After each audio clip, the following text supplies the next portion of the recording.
the author and the finisher of our faith.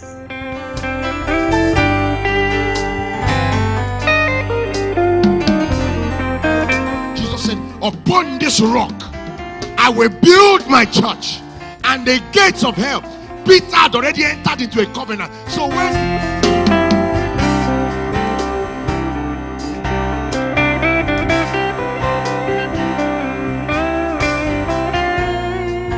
as newborn babes desire the pure milk of the word, that you may grow thereby.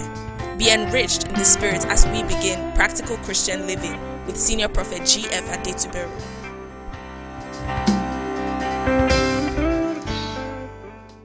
quickly, let's open our Bibles to the book of Matthew chapter 7.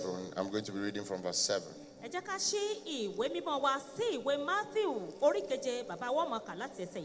By the special grace of God, there is a divine ordinance to raise men that know how to draw things from the Spirit. Nípa orí ọ̀fẹ́ Ọlọ́run bàbá wa ní àgbékalẹ̀ kan ti sọ̀kalẹ̀ láti òkè wá eléyìí tí ó fi àyè gba gbígbé àwọn ènìyàn sókè tí wọ́n mọ̀ bí a ti ń gba nǹkan lọ́wọ́. We have two types of Christians. Bàbá wa ní ọmọlẹ́yìn Kristi ìpele méjì ló wà. Two basic types. Ìpele méjì gbòógì. The first types are the ritualistic Christians, and the other types are the sons of God. Ìpele àkọ́kọ́ ni ìpele pé wọ́n bí mi sínú ìgbàgbọ́ mo mọ̀ gbàgbọ́ ṣùgbọ́n ìpele ìkejì ni àwọn tí wọ́n jí ọmọ Ọlọ́run gan. Ritualistic Christians in the sense that they are Christians but they deal with God as a demon who just does their will, or as a genie that they rub the right way and then he decides to do whatever he wants to do to them. Ìpele àkọ́kọ́ àwọn ọmọlẹ́yìn Kristi yìí ni àwọn tí wọ́n máa ń bá Ọlọ́run ní ìbáṣepọ̀ wípé ọ̀dà mo lè máa ṣe tó bá wù mí kí n sì tún máa pera mi ní ọmọlẹ́yìn Kristẹni. All they want from God, all they are looking for God for is for miracles, for breakthrough, for signs and for wonders. Gbogbo tí wọ́n ń béèrè lọ́wọ́ Ọlọ́run ní ìyanu àti gba àlùyọ àti gba àṣeyọrí lóríṣiríṣi. They are the type of Christians that do whatever they want to do, but when there's a problem, they run to God and begin to cry to him for solution. Àwọn ní Kristẹni tó jẹ́ pé tó bá wù wọ́n ìní wọ́n máa ṣe ṣùgbọ́n nígbà tí wọ́n bá forí jóná wọ́n wá sáwá sọ́dọ̀ Ọlọ́run máa sunkún láti gba ojútùú sí wàhálà ayé wọn. They are crying not because they are looking for, not because they love him, but because they want to use him. Wọ́n pariwo kì í ṣe torí pé wọ́n kúkú fẹ́ràn Ọlọ́run ṣùgbọ́n torí tí wọ́n fẹ́ gbà lọ́wọ́ rẹ̀. Because they want a miracle, a sign, or a wonder in their lives. Torí pé wọ́n fẹ́ ìyanu àbí àmì àti iṣẹ́ ìyanu nínú ayé wọn. The second kind of people or Christians are those that love God and are trying to please him. Bàbá ní ìpele kejì ni àwọn tí wọ́n fẹ́ràn Ọlọ́run tí wọ́n sì ń gbìyànjú láti ṣe ìfẹ́ rẹ̀. Now, out of the two, one is prodigal and the other is a true son. Ìpele méjì yìí bàbá ní ìkànnù wọn jẹ́ àwọn ọmọ onínàkúnà tí wọ́n lọ tí wọ́n tún padà ṣùgbọ́n ìkànnù wọn wọ́n jí ọmọ gan tí wọ́n jókòó ní gbogbo ìgbà. But we serve a God that is very, very merciful, that keeps showing mercy even to the wicked or the most thoughtless of his children. Bàbá wa ní ṣùgbọ́n à ń sin Ọlọ́run tó jẹ́ pé ó kún fún àánú tó jẹ́ pé gbogbo ìgbà náà nísìnyí máa fi àánú hàn sí àwọn ọmọ rẹ̀ tí wọ́n ti ń hu ìwà ibi. But over time, their actions, the actions of the latter, will now become the problem they face. Ṣùgbọ́n nígbà tó bá wá yá ìhùwàsí wọn àti bí wọ́n ti ń gbé ìgbésẹ̀ iná ni ó wá di wàhálà tí wọ́n máa dojúkọ nínú ìrìn àjò ayé wọn. Quickly, Matthew chapter 7, Jesus was talking about how to receive from God. Bàbá wa ní Jésù sọ̀rọ̀ nínú ẹsẹ̀ wúrà tí wọ́n ní ká ṣe yìí bí a ti lè rí. But I'll start from verse 6. Láti ẹsẹ̀ ìkẹfà ni bàbá wo ti bẹ̀rẹ̀. Give not that which is holy unto dogs, neither cast your pearls before swine, lest they trample them under their feet and turn again and rend you. For today, because of time, I'll just be dwelling on verse 6. Nítorí àkókò ẹsẹ̀ kẹfà ni bàbá wo dúró lé lórí. Give. Let's go back to the scripture quickly. Give. Do not give. Do not be in the habit of giving to swines your pearls. Má ṣe fi tó jẹ́ iyebíye fún ọ fún ẹlẹ́dẹ̀. What is a swine? Kí ni à ń pè ní àkójọpọ̀ àwọn ẹlẹ́dẹ̀? A swine is a group of pigs. Wọ́n jẹ́ àkójọpọ̀ àwọn ẹlẹ́dẹ̀ ẹranko tá à ń pè ní ẹlẹ́dẹ̀. Now, group is divided into two. It can be subspecies of pigs or a gathering of a type of pig.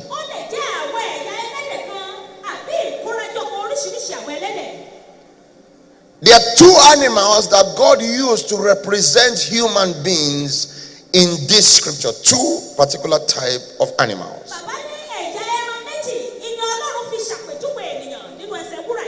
Now, it is very insulting to equate men with animals.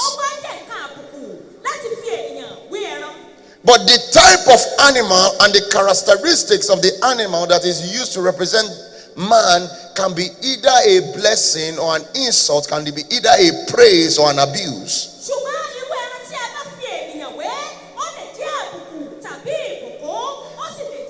Now, when you see a very gentle girl, a very gentle girl, we will say she is as peaceful as a dove. So when people look at, when she hears that, there's a feeling that comes into her heart because she's compared with an animal of virtue.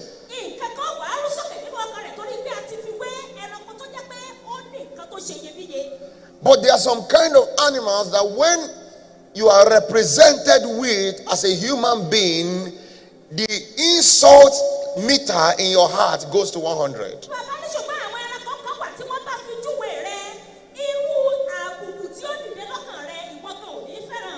For example, if they say he is as stubborn as a goat, you that is the person will look at the goat in your house and you begin to understand that it was not a praise but an insult. If they say to a lady she's as loose as a dog,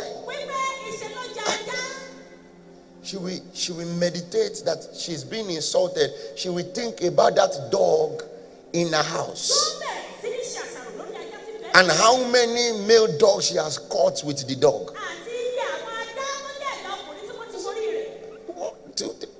This is an insult. So based on the action or the attribute of that animal represents the insult or the praise that you are giving to that human being for comparing him to it.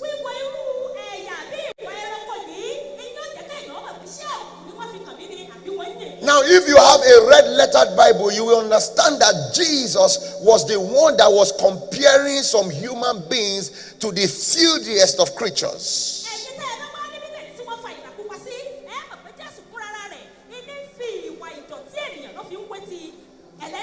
Now, Jesus said, give not that which is holy to dogs. Now the question is this: who is a dog? What are the attributes of a dog? What makes a dog a dog? Meditatively looking at the word dog will make you understand if you fall into the category of a dog or not.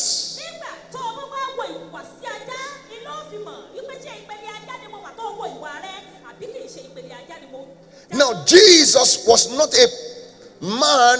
Jesus as God did not come as a man who was flippant with words. He spoke words based on his conviction in the spirit. Now, what is a dog? A dog is a creature of dirt. What we know dogs for: number one, for protection. Now, dogs don't have the ability to protect, they have the ability to raise alarm.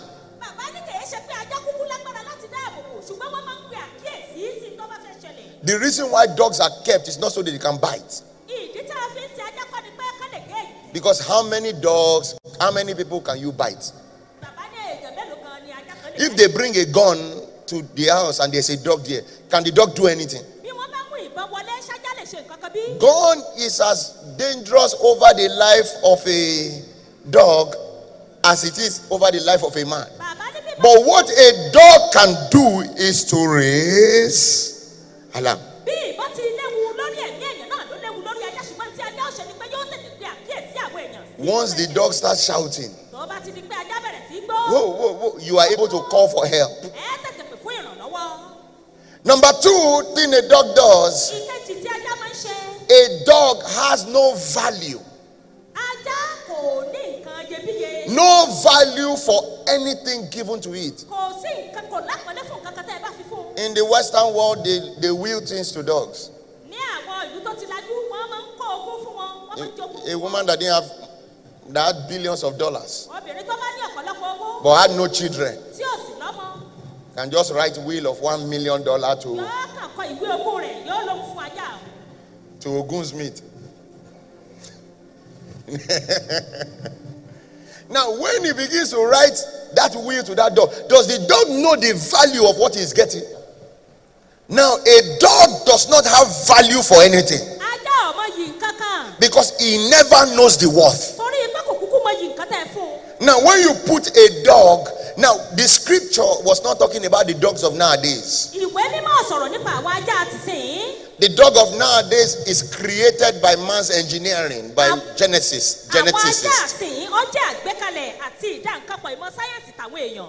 When you see a dog, you mix it with a wolf, you mix it with this, you get Rottweiler. I'm not talking of those type of dog. I'm talking of the real dog. bàbá ń sọ̀rọ̀ nípa ajá gangan kì í ṣe àwọn àmúlòmọ́là. Growing up, we had a dog, and this dog was literally killed, but he didn't die. So they opened, I don't know where he went to, they opened the stomach, and that was the first time I saw that something can live with his intestine outside. Intestine was outside like this. Name of the dog was Betty. My dad is a dog lover. So the stomach would be outside, the womb, everything was outside. And the dog was still alive. So my father did not want to kill it. So my father took the dog and we took it to a bush. Now we lived in Felele. We lived in Felele. And they took the dog somewhere to Molete, somewhere far. Now that is a very far place. And they dropped the dog there. 3 months later, we saw the dog back. And the wound has closed. There was no sign that it had been disemboweled. Now, if you take your Alsatian and do that to it, it will die.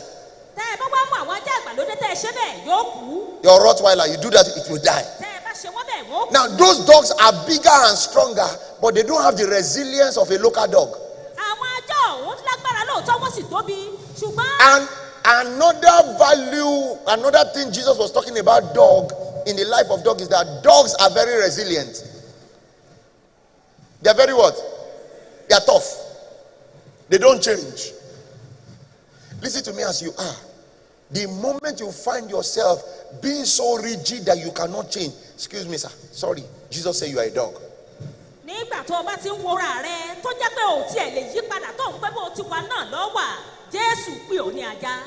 Jeff Adetuberu never said that. Based on the interpretation of what dog is, if you are a person that is recalcitrant, now so I be. This is the way in our family, all the men. Jesus said we should not give you anything holy.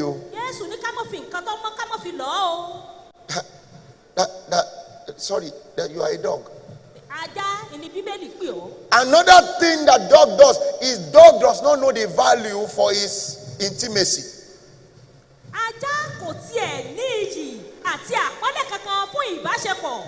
No. A dog is a free giver. If you put a male dog and a female dog and they are related by blood, same father, same mother, mother and child, Anything, once they are on heat, they forget. Which means now the sex is not the problem. The real problem is lack of control. The real problem is not sex. It's lack of control. To be moved by your basic instincts. To be moved by your biological pattern and not be moved by sense. Now, if you get angry and you react based on anger, you are a dog.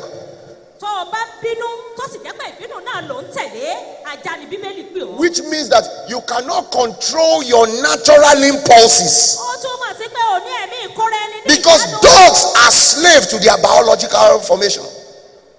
They are slaves. When their biology is asking for intercourse, they go for it. When they don't have a control over themselves. I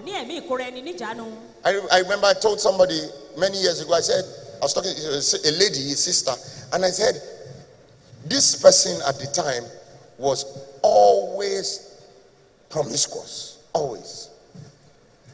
And because I have the gift of sight, I had to switch it off because of her. You know, let me digress here. There's a situation, there was a time that my gift was always open. You know, like there was no switch. I can't put it off, I can't put it on. If you come around me and you are talking to me, I can see you. I will see.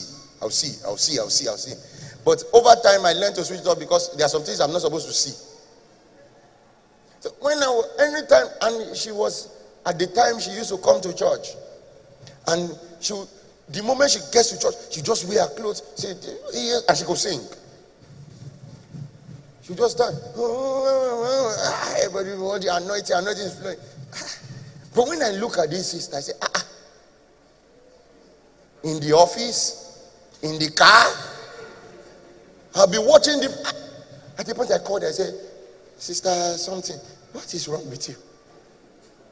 Why is it that other places? I now told her something. I said, dogs, animals, don't have shame. Anywhere he catches them. But because you are a human being, God has given you control. God has given you what? Control. So anybody that moves by his desire, every time you feel like fighting, you fight. You say, it's because I'm on my period. You are sick or you are a dog. Not me say it. Jesus said it. Say, every time I'm irritated, it's because I'm on my period. And every time I will fight anybody. Sister, Jesus said, and nothing holy can come to you. You get what I'm saying? You are angry every time. Before you know it, you have slapped your wife. You have slapped your husband. You are already shouting at your children. Because of, they just step on your leg immediately. Have you seen people like that? That immediately there's a problem. What did Jesus call them?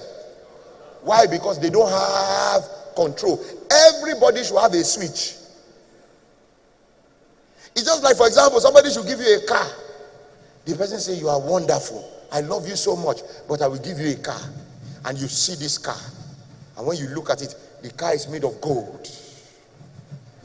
When they start it, the car, no sound.